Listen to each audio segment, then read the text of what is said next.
మీ business ఏదైనా మీ ఊర్లో promotion చేయాలంటే అది సుమన్ టీవీతోనే సాధ్యం. ఇప్పుడే సంప్రదించండి. అందరికీ నమస్కారం. అస్సలం అలైకుం. నేను ఉమ్రా యాత్రలో భాగంగా ఈరోజు మక్కాలో ఉన్నాను. ఈరోజే గౌరవ శాసన మండలి సభ్యులు సోదరులు ఇక్బాల్ అన్న కామెంట్స్ చూశాను. చాలా బాధాకరమైన విషయము.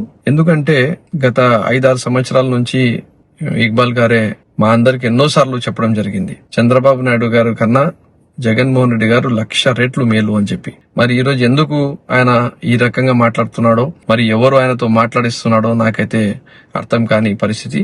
కానీ ఈ 2 అంశాలపైన నేను స్పందించాలని చెప్పి అనుకుంటున్నాను. ఒకటి, ఇక్బాల్ గారు, మీకు వైఎస్ఆర్ కాంగ్రెస్ పార్టీలో ఏ రోజు కూడా మీరు జెండా ఎత్తుకొని పని చేయకపోయినా మీకు హిందూపూర్ సీట్ ఇచ్చి, మీరు హిందూపూర్ సీటు ఓడిపోతే ఎమ్మెల్సీగా మీకు అవకాశం ఇచ్చి, ఆ టర్మ్ అయిపోతే ఇంకో 6 years టర్మ్ ఎమ్మెల్సీగా ఇవ్వడం జరిగింది జగన్మోహన్ రెడ్డి గారు.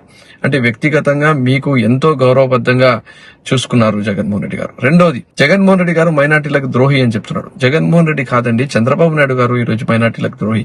ఇంతకుముందు నరేంద్ర మోడీ గారితో బీజేపీతో పొత్తు పెట్టుకోనని చెప్పిన మనిషి ఈ రోజు పొత్తు పెట్టుకొని వెళ్తున్నారు. బీజేపీ ఒకవైపు ఏం మాట్లాడుతుందంటే, మా రిజర్వేషన్లు తీసేస్తాము, నల్ల చట్టాలను మీ పైన అమలు చేస్తాము అని చెప్పడం జరుగుతుంది. మీకు అడుగుతున్నా, ఈ రోజు 4% రిజర్వేషన్ ని కాపాడడానికి కపిల్ సిబల్ లాంటి అడ్వకేట్ ని పెట్టి జగన్మోహన్ రెడ్డి గారు కాదా కాపాడడానికి ప్రయత్నం చేస్తున్నది? రెండో అంశం, ఎన్ఆర్సీ కోసము మేము ఎప్పుడైతే సిఏఏ వల్ల ఇబ్బందులు అయిపోతాయి, ఎన్ఆర్సీ ఎన్పిఆర్ వచ్చినప్పుడు వీళ్ళ మనోభావాలు దెబ్బతింటున్నాయని చెప్తే చంద్రబాబు నాయుడు గారు స్పందించారా? ఈ రోజు వరకు స్పందించలేదే. జగన్మోహన్ రెడ్డి గారు స్పందించి మేము మా రాష్ట్రంలో ఎన్ఆర్సీ అమలు చేయలేమని చెప్పి అసెంబ్లీలో రెజల్యూషన్ పాస్ చేస్తే, ఆ అసెంబ్లీ రెజల్యూషన్ లో కూడా కనీసము సపోర్ట్ కూడా చేయని మనిషి చంద్రబాబు నాయుడు గారు కాదా? మరి ఈ రోజు 20,000 కోట్ల రూపాయలతో సంక్షేమ పథకాలు అందిస్తుంది ఈ జగన్మోహన్ రెడ్డి కదా? మరి చంద్రబాబు నాయుడు గారు చేయలేదు కదా?